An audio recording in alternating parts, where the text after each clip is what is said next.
Hello, welcome to texture math. आज के session में हम एक और कंस्ट्रेंट देखेंगे और उस कंस्ट्रेंट को यूज़ करके हम एसक्यूएल आरपीजीएल प्रोग्राम के थ्रू एक टेबल को क्रिएट करेंगे। ठीक है, तो उसके लिए मैंने यहाँ पे प्रोग्राम क्रिएट किया हुआ है। मैं इसको एडिट मोड में ओपन करूँगा और फिर हम उसको डिस्कस करेंगे। तो सबसे पहले तो हमने वही कांस्टेंट वेरिएबल डिक्लेयर किया है जिसको हम वेरिफिकेशन के लिए यूज़ में लेंगे। जब भी हमारी क्वेरी एग्जीक्यूट होगी तो हम एसक्यूएल स्टेट को इससे मैच करवाएंगे। अगर ये 5 टाइम्स 0 रिटर्न कर रहा है, इसका मीनिंग है कि टेबल क्रिएट हो चुकी है सक्सेसफुली। ठीक है, और ये स्टेप हमारे सेशन में रखते ही है। और फिर हमने क्या किया, कमिटमेंट कंट्रोल को स्टार नन पे सेट किया। ये इसलिए क्या है कि जो भी चेंजेस हम कर रहे हैं वो हमारे टेबल पे इम्प्लीमेंट होना चाहिए परमानेंटली। तो हमने यहाँ पे कर दिया commit equals to star none. अब हम जो आज जो कंस्टेंट डिस्कस करेंगे वो है यूनिक। यूनिक कंस्टेंट क्या होता है? यूनिक कंस्टेंट में आप किसी भी कॉलम पर यूनिक कंस्टेंट को लगा सकते हो, है ना। और लास्ट जो हमने कंस्टेंट देखा था वो था प्राइमरी की। तो प्राइमरी की का रूल क्या था कि आप एक टेबल में एक ही प्राइमरी की बना सकते हो, है ना। और उसका मीनिंग ये होता था कि उसमें हमारे को हमेशा यूनिक वैल्यू डालनी होती थी, वो डुप्लीकेट वैल्यू एक्सेप्ट नहीं करता था। कॉन्सेप्ट यहाँ पे भी वही है, यूनिक में भी हमें हमेशा डिफरेंट वैल्यू डालनी होगी। बस इसमें हमारे पास एक बेनिफिट ये है कि एक तो हम इसको मल्टीपल कॉलम पे लगा सकते हैं। जैसे आप देखोगे यहाँ पे मैंने एम्प्लॉय आईडी पे भी यूनिक लगाया हुआ है और एम्प्लॉय नेम पे भी यूनिक लगाया हुआ है, तो दोनों की वैल्यू इसको यूनिक चाहिए। दूसरा एडवांटेज ये है कि प्राइमरी की में हम नल वैल्यू अलाउ नहीं करते, पर यहाँ पे आप नल वैल्यू भी दे सकते हो, ये नल वैल्यू को एक्सेप्ट कर लेगा। ठीक है, तो ये दो एडवांटेज है। और लास्ट सेशन में जैसे हमने डिस्कस किया था कि यूनिक और प्राइमरी की ये दोनों एक कॉलम पे नहीं लग सकता, या तो आप यूनिक लगाओगे या प्राइमरी। ऐसा क्यों? क्योंकि यूनिक का नेचर है, यूनिक क्या कहता है, यूनिक कहता है कि हम उसमें नल वैल्यू इंसर्ट कर सकते हैं। वहीं प्राइमरी की क्या कहता है कि हम उसमें नल वैल्यू इंसर्ट नहीं कर सकते, तो दोनों में कॉन्फ्लिक्ट आएगा, इसलिए हम दोनों को एक कॉलम पे नहीं लगाते। ठीक है, और जब ये बहुत यूज़फुल है कीवर्ड यूनिक, क्योंकि ऐसे बहुत सारे रोज या बहुत सारे कॉलम्स रहेंगे आपके टेबल में जहाँ पे आप अपनी डुप्लीकेसी नहीं रखना चाहते डेटा की, तो उस केस में हम यूनिक का यूज़ करते हैं। तो अब जैसे ही ये वाली लाइन एग्जीक्यूट होगी तो ये क्या करेगा, क्रिएट करेगा टेबल EMP PF। अगर पहले से होगी तो उसको रिप्लेस करेगा। और फिर EMP ID में हमने डिक्लेयर किया इंटीजर टाइप का जो यूनिक है, एम्प्लॉय नेम डिफाइन किया कैरेक्टर 30 का जो यूनिक है। ठीक है, तो ये टेबल क्रिएट हो जाएगी। और फिर हम एसक्यूएल स्टेट चेक करेंगे। एसक्यूएल स्टेट में अगर 5 टाइम्स 0 तो मैसेज सिंपल प्रिंट करेंगे टेबल क्रिएटेड सक्सेसफुली। और हमें जो कोड मिलेगा यहाँ से क्वेरी एग्जीक्यूट करने के बाद वो होगा 01567। ये आप डीबग पे चेक कर सकते हो, क्वेरी एग्जीक्यूट होते ही जो एसक्यूएल स्टेट आ रहा है उसको हम यहाँ पे चेक कर रहे हैं। तो यहाँ पे हम मैसेज प्रिंट करेंगे table created but not journal, क्योंकि अभी हमने यहाँ पे जर्नलिंग नहीं किया। एल्स में हम क्या करेंगे, एसक्यूएल स्टेट जो भी अगर मान लो कुछ और इशू आता है क्वेरी के अंदर तो वो यहाँ पे प्रिंट हो जाएगा एसक्यूएल स्टेट, यहाँ पे उसका नंबर शो हो जाएगा और मैसेज डाल देंगे query ended with an error. और फिर एंड इफ करके star INLR equals to star on कर देंगे। ठीक है, तो ये छोटा सा प्रोग्राम था जिसमें हमने बस एक यूनिक कीवर्ड को डिस्कस किया। अब इसको कंपाइल करते हैं और कॉल करते हैं। तो मैसेज आ गया टेबल क्रिएटेड बट नॉट जर्नल्ड। ठीक है, अब हम क्या करेंगे, एसक्यूएल रन करेंगे। तो मैंने यहाँ पे दूसरे सेशन पे एसक्यूएल बना रखा है, मैं वो यूज़ करूँगा। पहले तो मैं आपको डायरेक्ट क्वेरी रन करके दिखाता हूँ। Select star from Sharmit1/EMP/PF। तो ये हमारी टेबल बन गई, EMP ID EMP नेम। अगर आप इसको F9 करके F4 करोगे फील्ड्स के लिए तो आपको ये फील्ड्स भी दिखाएगा। फील्ड्स वाले पे F4 करोगे तो ये टाइप आ गया इंटीजर 9 और कैरेक्टर 30। ये हो गया। अब हम क्या करेंगे, इसमें कुछ डेटा इंसर्ट करके देखेंगे और समझेंगे कि कैसे यूनिक वर्क करता है।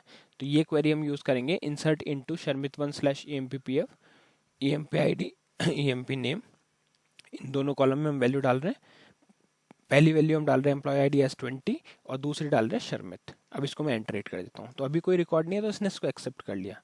अब दूसरी बार हम क्या करेंगे, इसमें 20 को सेम रखते हैं और यहाँ पे कर देते हैं Sharmit1। तो ये तो एक्सेप्ट करेगा ये, बट 20 वाले के लिए एरर देगा। तो अभी मैंने एंटर किया तो डुप्लीकेट वैल्यू स्पेसिफाइड। इस पर आप F1 करोगे तो आपको यहाँ पे मिलेगा unique index of unique constraint star and ये पूरा आपको डिस्क्रिप्शन दे रहा है कि डुप्लीकेट की इस पर अलाउड नहीं है। तो अब हम क्या कर सकते हैं, इसको कर सकते हैं चेंज। तो मैंने यहाँ पे कर दिया इसको 21, एक्सेप्ट कर लिया क्योंकि हमने जो नेम है वो Sharmit1 रखा है। अब मैं क्या करूँगा, ID चेंज कर देता हूँ और नेम सेम रखता हूँ, 22 कर दिया। अब नेम सेम है पर हमने नेम पे भी यूनिक लगाया हुआ है, तो इस टाइम भी इसको एरर देना चाहिए। एंटर हिट किया तो इसने एरर दिया। वही एरर है कि आपके किसी एक कॉलम पे डुप्लीकेसी हो रही है। तो ये एक एडवांटेज है। अगर आपके पास बहुत सारे कॉलम है जिनमें से कुछ को आप यूनिक डेटा एक्सेप्ट करवाना चाहते हो तो उस केस में हम यूनिक कीवर्ड का यूज़ करते हैं। ठीक है, तो और अब जैसे मैं अगर इसका यहाँ पे चेंज कर दूंगा तो ये फिर से दोनों कंडीशन सही है, क्योंकि ये 22 भी एग्जिस्ट नहीं करता और शर्मिट 2 भी नहीं एग्जिस्ट करता। तो एंटर किया, रो इंसर्ट हो गई। अब select star from Sharmit 1 slash EMPPF तो यहाँ पे डेटा आ गया। आप देखोगे कोई भी डुप्लीकेट नहीं है, 20 है एक बार, 21, 22। तो ये हमारे डेटा में रिडंडेंसी बिल्कुल ख़त्म कर देता है, क्योंकि इसमें अलाउ ही नहीं है।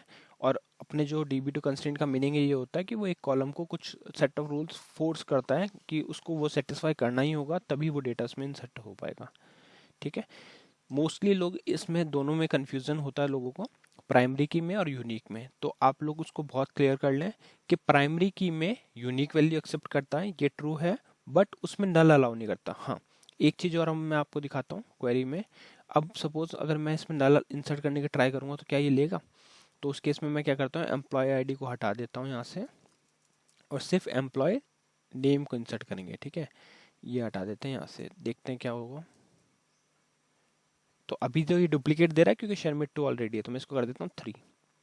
तो आपने देखा इसने क्वेरी इंसर्ट कर दी, इसने कोई एरर नहीं दिया, जबकि प्राइमरी की में ये एरर देता है क्योंकि वहाँ पे नल अलाउ नहीं है। और यहाँ पे देखो आप, इसने नल एक्सेप्ट कर लिया। तो ये एक एडवांटेज होता है यूनिक की का।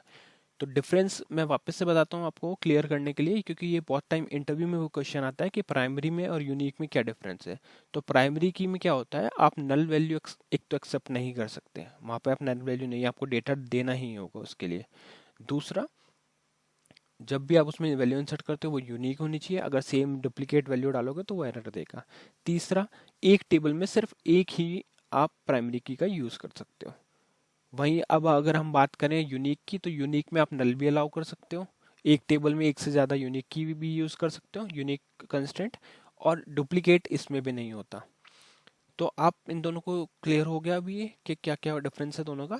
और ऐसा नहीं है कि एक गलत है या एक सही है, कोई ड्रॉबैक नहीं है, दोनों की रिक्वायरमेंट होती है, रिक्वायरमेंट के अकॉर्डिंग हम सिलेक्ट करते हैं। कई बार हमारे को ऐसी रिक्वायरमेंट होती है जब हमें नल अलाउ नहीं करना, और तो उस केस में हम प्राइमरी का यूज़ करते हैं, और जब हमारे को नल अलाउ करवाना होता है तो हम यूनिक का। तो जो भी रिक्वायरमेंट होगी उसके अकॉर्डिंग आप बेस्ट सोल्यूशन वहाँ से पिक करोगे और यूज़ करोगे। तो अभी तक हमने दो इसमें कंस्ट्रेंट कवर किए, प्राइमरी की और यूनिक। नेक्स्ट सेशन में हम बाकी टॉपिक डिस्कस करेंगे। So thank you for watching tech share में।